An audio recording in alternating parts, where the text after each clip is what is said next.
हरे कृष्णा समस्त भक्त चरण दंडवत प्रणाम। प्रत्येक दिन श्रवण करुवा यूट्यूब एवरीडे गीता एवं समस्त सोशल मीडिया रे समस्त श्रोता को अनेक अनेक शुभेच्छा शुभकामना। आज मैं श्रवण करवा जे प्रकृत रे मन जदि खराब थी मनर औषध कौटा मनर ट्रिटमेंट आम कौटी जावा जमी शरीर ट्रिटमेंट करने आम हॉस्पिटल जाऊँगी सेमती मनर ट्रिटमेंट करने आम प्रकृत में क्यों जगह गले आम ठीक हो पार।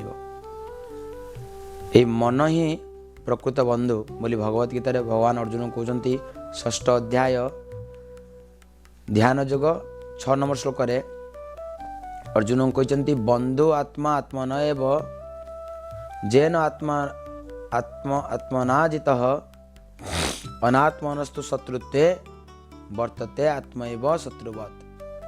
जे मन को जय करिछि से मन ही प्रकृत बंधु आ सही मन को जे जय न कर पारिछि से मन ही शत्रु अटे, सांघातिक शत्रु अटे।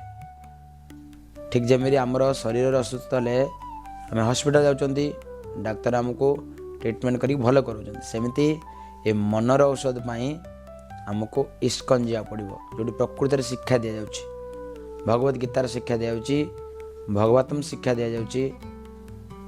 भगवान अक्षर ब्रह्मजुग अष्टम अध्याय कहते मामुपेत्य पुनर्जन्म दुखालय मत्स्यतम न प्लवंती महात्मा संसिधि परमागता।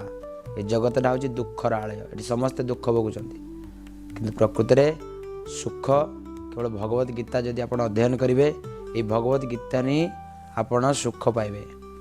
आपण इस्कन जातु, इस्कन रे जो शिक्षा दि जाऊँगी से शिक्षा को श्रवण करूँ निश्चित सुख पाइबे। हरे कृष्ण।